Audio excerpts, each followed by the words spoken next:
नमस्कार। 11वें योग दिवस पर आप सभी का स्वागत है हमारे पॉडकास्ट माइंडफुल वेलनेस में, जो मोहन योगा स्कूल द्वारा संचालित है। 2025 के योग दिवस का स्लोगन है योग for one earth one health. इसी विचार को आगे बढ़ाते हुए आज मेरे साथ स्टूडियो में मौजूद हैं doctor Neeraj Jain ji, who is a senior gastroenterologist based in Delhi, और साथ ही में योगा गुरु डॉक्टर मोहन कार्की जी, जो द योगा गुरु इंस्टीट्यूट के फाउंडर एंड डायरेक्टर हैं, जो कि पिछले 20 साल से इसी क्षेत्र में हमारी सेहत के लिए काम कर रहे हैं। तो to begin with doctor Karki ji, आपसे मैं पूछना चाहूँगी कि योग में आहार के लिए क्या बताया गया है? योग साधना सामान्य जन जब देखते हैं तो एक्सरसाइज के रूप में ही देखते हैं, लेकिन योग में आहार के ऊपर, आचार विचार व्यवहार वाणी के ऊपर बहुत डिटेल डेलिब्रेशन मिलते हैं। भगवद गीता में आहार के संदर्भ में चर्चा करते हुए सात्विक, तामसिक और राजसिक 3 प्रकार के आहार के बारे में चर्चा है। सात्विक आहार योगी के लिए उपयोगी और हितकारी बताया गया, जिस आहार को हम नेचुरल फॉर्म में भी ग्रहण कर सकते हैं, जिसको पचाने के लिए बहुत ज़्यादा केमिकल प्रोसेस का रिक्वायरमेंट ना होता हो, जो सहजता से पचता हो, और जो बचे हुए जो भी पचने के बाद, रस बनने के बाद, रस, रक्त, मांस, मेद, अस्थि, मज्जा, वीर्य, ये एक तरह से सप्त धातुओं का श्रृंखला चलता है, और उस प्रोसेस के बाद जो बचा हुआ वेस्टेज है, उस शरीर से सहजता से बाहर निकल सके, इस तरह के आहार को लेने के लिए योगी के लिए उपयोगी या हितकारी बताया गया या रिकमेंड किया गया। दूसरी ओर हठ योग साधना के ग्रंथों में भी आहार के ऊपर चर्चा है। मिताहार शब्द प्रयोग किया गया। हठ योग प्रदीपिका के अंदर एक श्लोक है, स्निग्ध मधुराहारस चतुर्थम स विवर्जिता उज्जते शिव संप्रीत्ते मिताहार स उच्यते। तो आहार ऐसा हो जो प्राकृतिक रूप से एक तरह से फ्रेश हो, नेचुरल हो, साफ सुथरा हो और नेचुरल स्वाद ग्रहण करने योग्य हो। ऐसा भोजन भी हमारे जो पेट का कैपेसिटी है उसका कम से कम 1/4 खाली रखते हुए ग्रहण करें। ऐसे अन्य शास्त्रों में तो आधा पेट ही खाने के लिए भी बताया गया, योग के घृण संहिता जैसे शास्त्रों में, अर्थात पेट भर करके नहीं खाना है।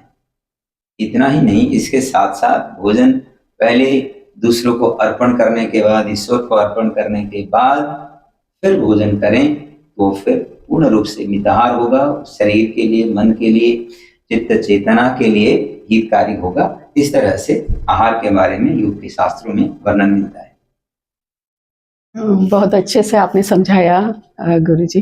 डॉक्टर साहब, आपसे मैं पूछना चाहूँगी कि भोजन की तो हम इतनी बात कर रहे हैं, किंतु पानी का क्या? पानी भी तो उतना ही इम्पोर्टेंट है हमारे शरीर के लिए, क्योंकि हमारे शरीर का 70% हिस्सा शायद पानी से बना हुआ है। आप ज़्यादा अच्छे से इस बात को बता पाएंगे दर्शकों को, तो प्लीज़ बताइए कि why is water so important? बिल्कुल, आजकल चर्चा जो होती है वो अधिकतर कई किस्म की डाइट्स के ऊपर होती है कि हम हाई प्रोटीन डाइट लें, हम कार्ब फ्री डाइट लें, हम फैट फ्री डाइट लें, तो सब तरह की डाइट्स हैं। और उसके बाद लेकिन चर्चा पानी की कभी नहीं होती है।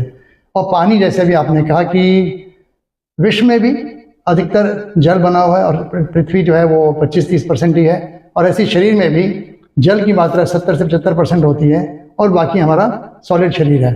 तो उस पानी का हमें विशेष ध्यान रखना है कि हम किस मात्रा में उसको उपयोग में ला रहे हैं, नहीं तो हमारा शरीर सूखा रह जाए। अधिकांश बीमारियां आजकल हम देख रहे हैं पानी की कमी से होती हैं। मैं इसको अंडर हाइड्रेशन कहता हूँ। प्रॉपर हाइड्रेशन बहुत कम लोग लेते हैं, और कई बार सिर्फ थोड़ी बहुत प्यास लगी, पानी पी लिया, और पानी भी नहीं पिया, चाय पी ली, कोल्ड ड्रिंक्स ले ली, तो वो पानी का सब्स्टिट्यूट अच्छा नहीं है। तो इसलिए पानी पानी ही होता है, और उससे अगर हम प्यास बुझाएं, उससे हम अपनी अपनी पूर्ति करें जल की, तो शरीर में संतुलन ज़्यादा अच्छा रहेगा। पानी की कमी से हम सोच भी नहीं सकते हैं कि कितनी सारी बीमारियाँ हो जाती हैं। खून गाढ़ा हो जाता है, रक्तचाप जो है बढ़ जाता है, खून का सर्कुलेशन कम हो जाता है, काफ़ी सारी बीमारियां, हार्ट अटैक, स्ट्रोक्स उसकी वजह से और बढ़ जाते हैं। इसलिए पानी की मात्रा का तो हमें हमेशा ध्यान रखना चाहिए कि हम कितना पानी पिएं और कैसे पिएं। कैसे पीने में यह है कि पानी कहा जाता है कि सुबह के वक्त 2-3 गिलास आप जल्दी जल्दी बैठ के पी लीजिए पानी। पानी वैसे हमेशा बैठ के पीना चाहिए, लेकिन सुबह का पानी जल्दी पीना चाहिए जिससे वो सारे सिस्टम को फ्लश कर दे। बाकी दिन में जो हमें पानी पीना है उसको धीरे धीरे पीना है। इसमें भी ध्यान रखना है कि पानी हम भोजन के पहले पी लें जिससे कि हमारे अंदर सारे रस बन जाएं, हमारा सलाइवा भी पतला हो, खाने को चबाने में आसानी रहे और पाचन क्रिया के लिए जो रस चाहिए वो भी पर्याप्त मात्रा में बन जाए। खाने के 40 मिनट के बाद फिर हम पानी पी सकते हैं। अगर हम पानी बीच में पी लेते हैं तो वो हमारे को बहुत नुकसान करता है और ये योग में भी कहा गया है कि भोजनांते विषम वारी, भोजन के अंत में पिया गया पानी विष का काम करता है। और उसका एक बहुत ही साइंटिफिक कारण है कि हमारे पेट में जो अम्ल होता है वो खाने को गलाता है, पचाने के लिए तैयार करता है और जितने भी कीटाणु भोजन में आ जाते हैं उनको नष्ट कर देता है। तो प्राय देखा गया है कि जो लोग भोजन के साथ पानी पीते हैं उनको पेट की बीमारियां अधिक होती हैं।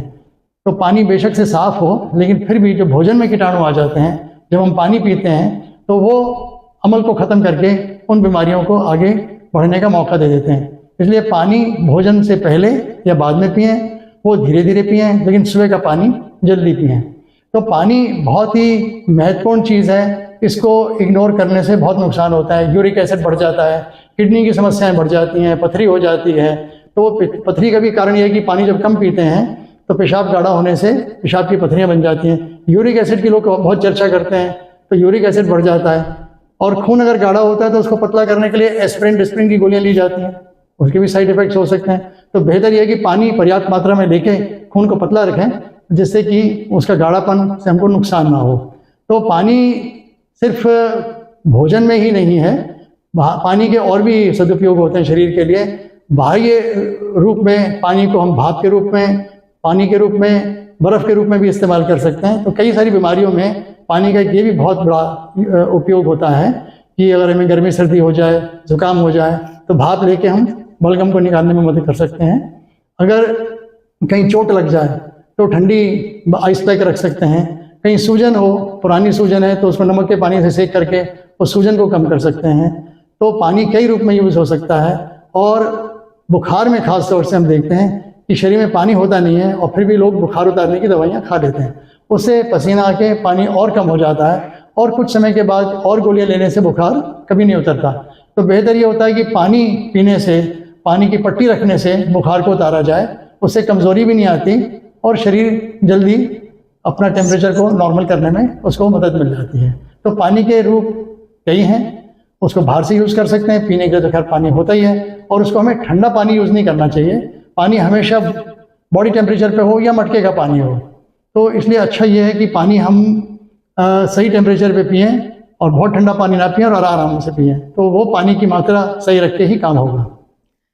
इतनी सिंपल चीज़ है, पानी का क्या उपयोग या क्या इम्पोर्टेंस है हमारी लाइफ में, लेकिन सिंपल होते हुए भी हाउ इम्पोर्टेंट इट इज़, जो आपने बताया कि हर जीवन के हर समय, मतलब पूरा दिन की दिनचर्या में अलग अलग तरीके से किस तरह हम पानी का सदुपयोग कर सकते हैं। सर, आपसे मैं गुरुजी एक बात और पूछना चाहती हूँ, इससे पहले मैं डॉक्टर साहब के पास जाऊँ, कि इंटरमिटेंट फास्टिंग जो आजकल इतना हम सुनते हैं, क्या योग में इस तरह का कुछ बताया जाता है आहार को लेके?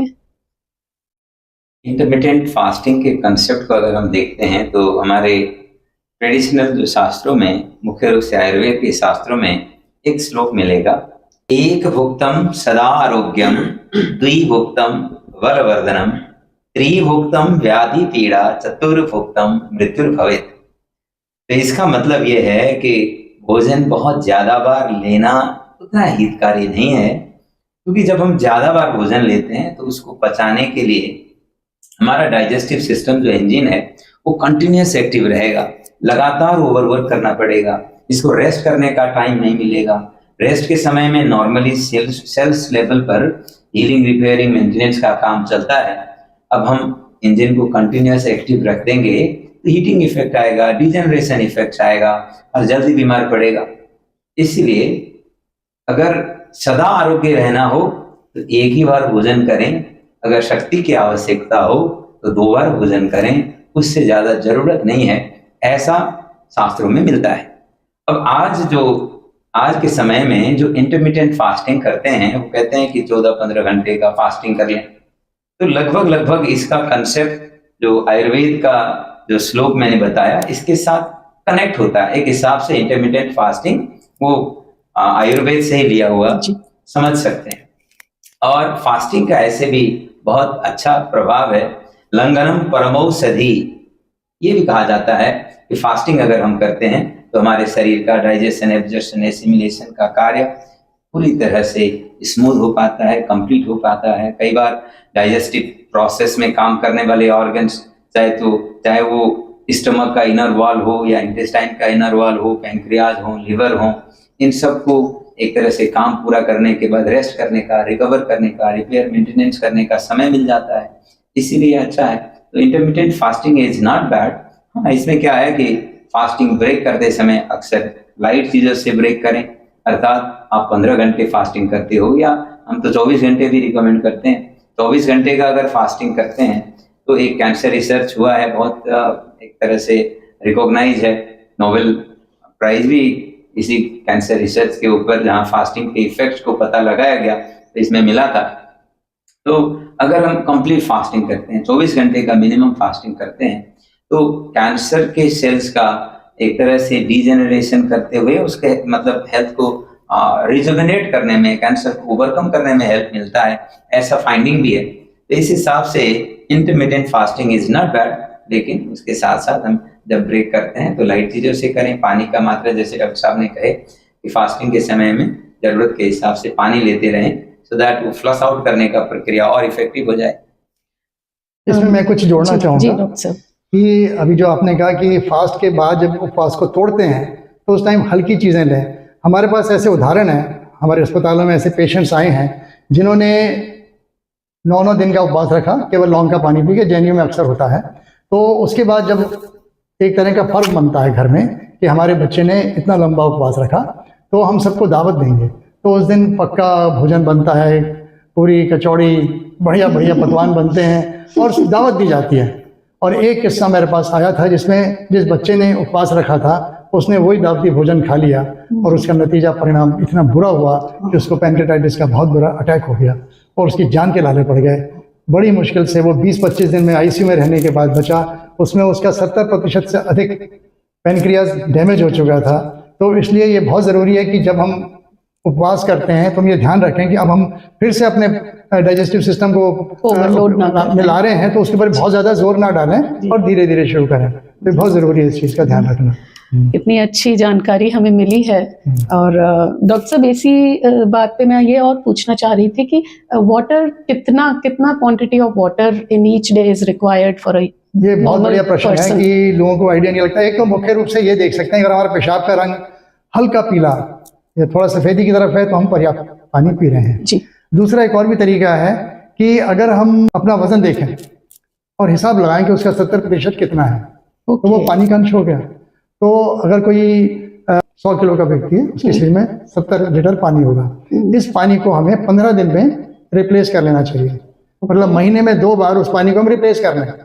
तो 15 दिन में अगर हमें 70 लीटर रिप्लेस करना है तो करीब करीब 4 लीटर और 5 लीटर के बीच में ही बैठेगा हिसाब। तो उतना पानी उसको रोज पीना चाहिए और उसका बड़ा भाग सुबह उठते ही पीना है, जिससे कि सिस्टम फ्लश हो जाए।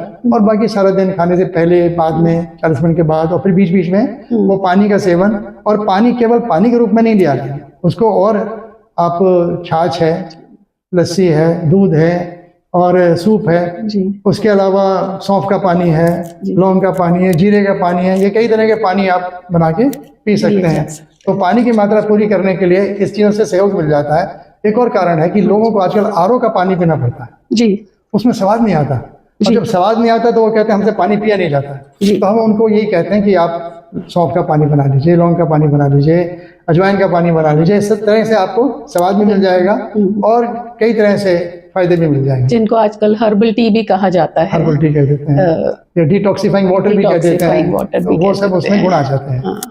डॉक्टर मोहन, मैं आपसे ये पूछना चाहूंगी कि षट रस का आपने अभी जिक्र किया था, तो क्या हम जब बैलेंस डाइट बोलते हैं कि बैलेंस डाइट लें, तो उसमें इन षट रस का पर्याप्त मात्रा होनी चाहिए, या किस तरह से हमें उसको हम समझें?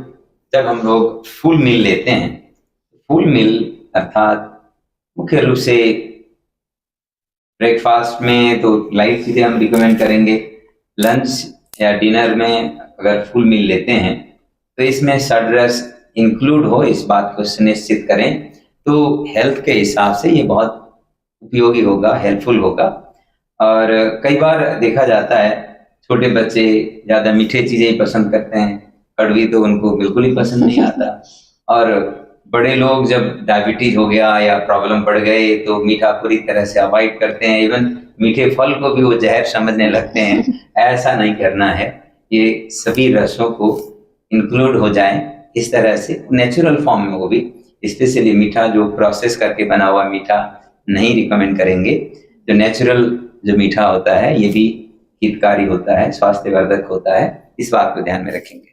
जी, बहुत ही वैल्यूएबल जानकारी आप दोनों ने आज हमारे साथ शेयर करी है।